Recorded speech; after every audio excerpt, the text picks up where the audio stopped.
Assalamualaikum warahmatullahi wabarakatuh. Waalaikumsalam. Bagaimana kabar semuanya? Alhamdulillah. Alhamdulillah ya. Baik ya. Alhamdulillah juga dapat berjumpa kembali dalam perkuliahan. Kali ini untuk mata kuliahnya adalah manajemen risiko. Sebelum ke manajemen risiko, apa sih yang dimaksud dengan risiko? Risiko itu bisa didefinisikan dengan berbagai cara ya. Biasanya kata ini mempunyai konotasi yang negatif, jadi sesuatu yang merugikan kan gitu ya. Contohnya, Anda ke kampus pakai sepeda motor ya. Ketika keluar dari rumah ingin pergi ke kampus pakai sepeda motor, kira-kira kemungkinan risiko yang terjadi apa coba? Kecelakaan. Ya, itu risiko bisa didefinisikan sebagai kejadian yang merugikan. Kalau dalam analis investasi didefinisikan kemungkinan hasil yang diperoleh menyimpang dari yang diharapkan. Jadi deviasi atau penyimpangan ya. Ketika kita investasi yang kita inginkan adalah keuntungan tapi malah kerugian. Nah, deviasi ini ada deviasi standar merupakan alat statistik yang bisa digunakan ukuran penyimpangan ya. Karena itu deviasi standar dipakai untuk mengukur risiko. Pengukuran yang lain adalah menggunakan probabilitas. Lalu, kenapa muncul suatu risiko? Risiko muncul karena ada kondisi ketidakpastian. Kalau di investasi bisa mendatangkan keuntungan karena harganya naik, juga bisa menyebabkan kerugian karena harganya turun. Kita pahami menurut para ahli ya. Yang pertama menurut Vaughan dalam bukunya Fundamental of Risk and Insurance, risiko merupakan suatu kondisi di mana ada kemungkinan penyimpangan yang merugikan dari hasil yang diharapkan. Ada beberapa lagi menurut Vaughan. Yang pertama, risiko adalah kesempatan terjadinya kerugian. Yang kedua, risiko adalah kemungkinan kerugian, bahwa probabilitas sesuatu peristiwa berada di antara 0 dan 1. Untung. Yang nomor 3, risiko adalah ketidakpastian. Uncertainty ini dapat bersifat subjektif dan objektif. Bisa merupakan penilaian individu terhadap situasi risiko. Nah, ini didasarkan pada pengetahuan dan sikap individu yang bersangkutan. Yang keempat, risiko merupakan penyebaran hasil aktual dari hasil yang diharapkan. Yang kelima, risiko adalah probabilitas sesuatu outcome berbeda dengan outcome yang diharapkan. Pada intinya, sesuatu yang tidak pasti atau sesuatu yang tidak diharapkan. Itu risiko. Nah, dari hasil definisi di atas dapat disimpulkan risiko dihubungkan dengan kemungkinan terjadinya akibat buruk atau kerugian yang tidak diinginkan atau tidak diduga. Nah, yang selanjutnya ada sumber-sumber risiko. Yang pertama, risiko yang bersumber dari situasi politik dalam suatu negara. Yang kedua, risiko yang bersumber dari lingkungan. Yang ketiga, risiko yang bersumber dari perencanaan yang tidak tepat. Yang keempat, risiko yang bersumber dari masalah ekonomi. Yang kelima, risiko yang bersumber dari bencana alam.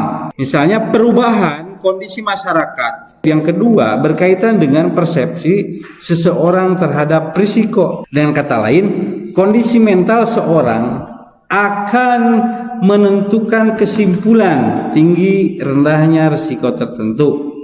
Sekarang ada gambaran ya risiko ya, dapat dipahami kan risiko. Nah, kita ke manajemen ya, manajemen risiko. Manajemen. Ketika kita berbicara manajemen, kita kan sudah belajar manajemen itu seperti apa kan begitu ya.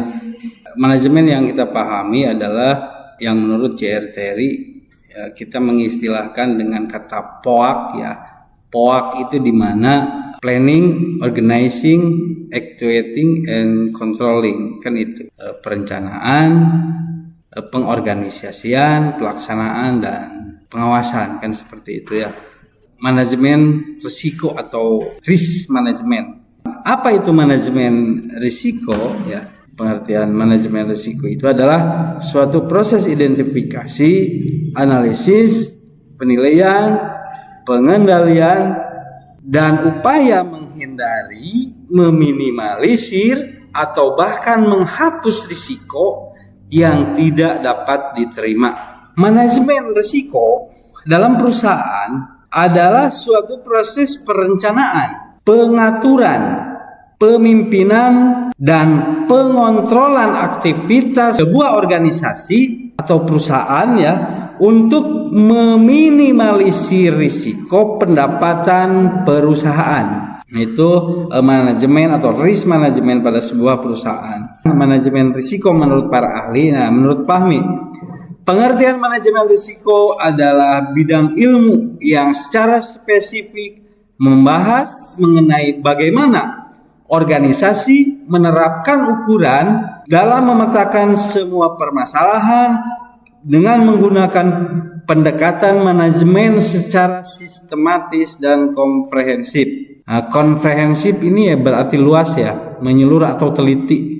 Nah, menurut Joyo Sudarsto, manajemen risiko adalah pelaksanaan fungsi-fungsi manajemen dalam penanggulangan risiko, terutama risiko yang dihadapi oleh organisasi atau perusahaan. Jadi ini dapat disimpulkan mengenai definisi manajemen risiko itu bahwa bagaimana kita memanage, ya, mengatur dengan mengidentifikasi semua risiko ya sebuah perusahaan itu agar tidak terjadi kerugian pada perusahaan tersebut kan gitu.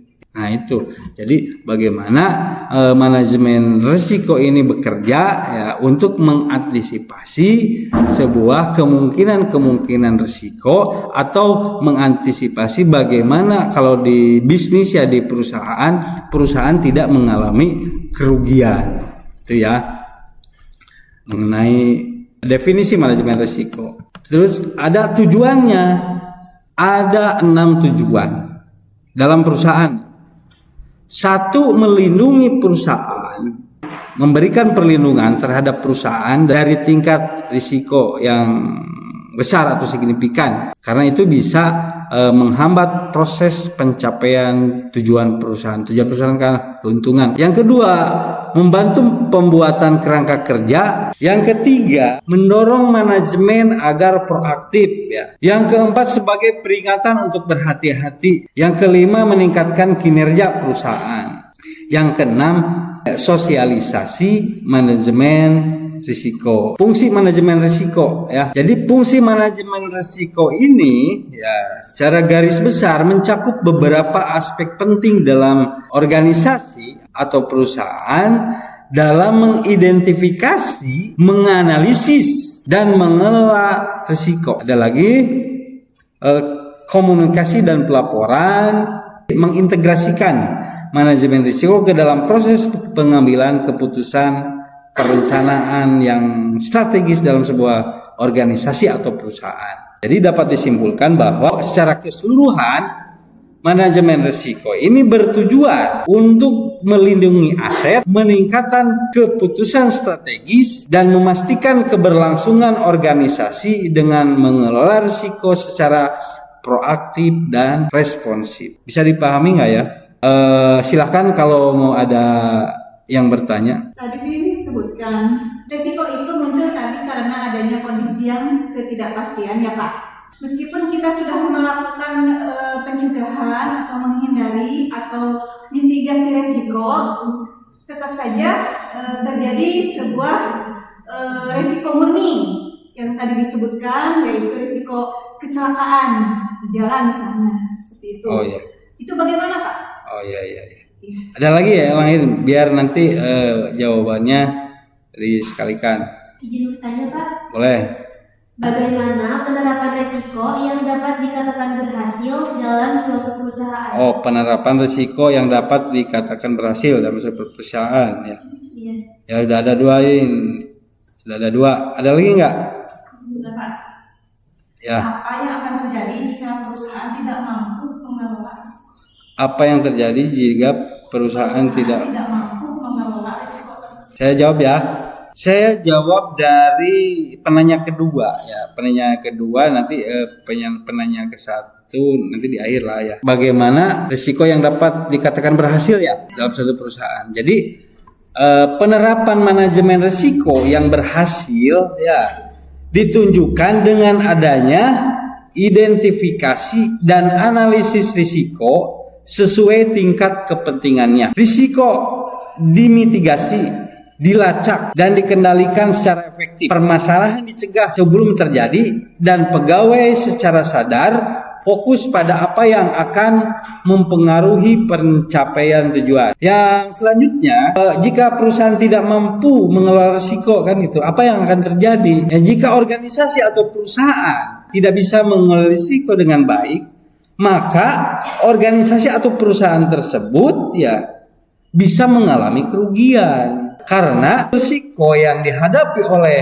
perusahaan tersebut harus dikelola agar organisasi atau perusahaan tersebut bisa bertahan atau barangkali mengoptimalkan risiko ya. Jadi kalau perusahaan tidak mampu mengelola risiko ya rugi, bangkrut dan sebagainya, maka harus dioptimalkan memanage risiko itu. Nah, yang tadi ketika mitigasi atau terjadi sebuah kecelakaan ya. Jadi sudah maksimal ya, pertanyaannya tadi sudah maksimal meminimalisir risiko ya, tapi tetap saja terjadi kecelakaan. Semuanya ya, risiko-risiko yang terjadi misalnya kemungkinan negatif pada motor tersebut gitunya sudah diantisipasi dengan baik, pemotornya sudah pakai helm dan sebagainya, tetap saja terjadi kecelakaan gitu ya. Gitu kan ya. Nah, jawabannya adalah jangan lupa kita berdoa aja gitu ya. Kalau saya sebelum bepergian minta keselamatan kepada Allah Subhanahu wa taala, Tuhan yang Maha Esa, dengan mengendarai motor yang secara hati-hati ya. Karena itu kan tadi saya katakan bahwa kepastian dalam di dunia ini adalah ketidakpastian itu sendiri kan gitu ya.